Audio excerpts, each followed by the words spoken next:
I think my worst experiences are usually quite solitary ones. The life of an actor, especially at the beginning, feels solitary, and you're going up for auditions and going up for different parts and repeatedly are politely declined, sometimes impolitely declined, often.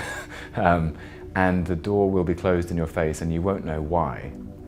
And that moment is always a puzzling one, because the natural instinct is to take it personally.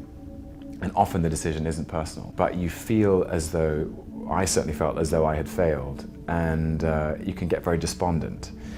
The challenge is to find a way of negotiating that sense of rejection, that sense of failure, without it eroding your sense of self and your own specific talent and your own curiosity in the work. I think it doesn't matter at what stage you're at in your creative life or in your career, but people will always have an idea of who they think you are, and often it's inaccurate or not wholly accurate, and you mustn't let them change your own sense of who you are, because only you know, and only you know what you had to go through to deliver that performance, and protect that with everything you have, because all those people who think they know who you are didn't do the work and they don't know. So have that faith. When I was at Cambridge University, I was there reading classics, and I was in a production of Tennessee Williams' Streetcar Named Desire, and Lorraine Hamilton, who was a talent agent in London at the time, came to see it, and I was in my second term, aged 19 years old, and she wrote me a letter and said, I'd love to meet you in London. So I got on the train, and I remember going into her office, and she represented Emma Thompson and Stephen Fry and Hugh Laurie, and I was like, wow, you've got a hell of a list here. And she was so sweet, and she just said, Tom, I think you can do this if you want to, and I'd love to be your agent.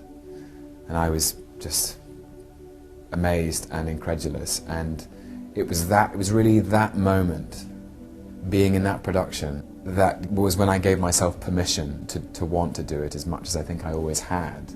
I think I'd always dreamt of it, but I'd never given myself the permission until that point.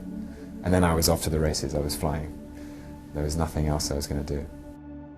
The French quote is, on a tous de vie, le seconde commence quand on réalise qu'il y en a seulement une, which for those of you who understand that, is we all have two lives.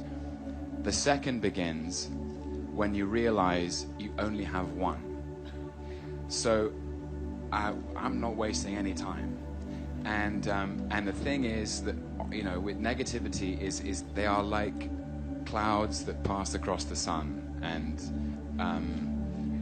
you basically, you know, they will pass, like they're just feelings, you know what I mean? And it's important not to dwell on them. I'm always quite wary of giving advice, because I think people generally like to find their own way. And all the advice I can think of is Shakespeare's "To thine own self be true."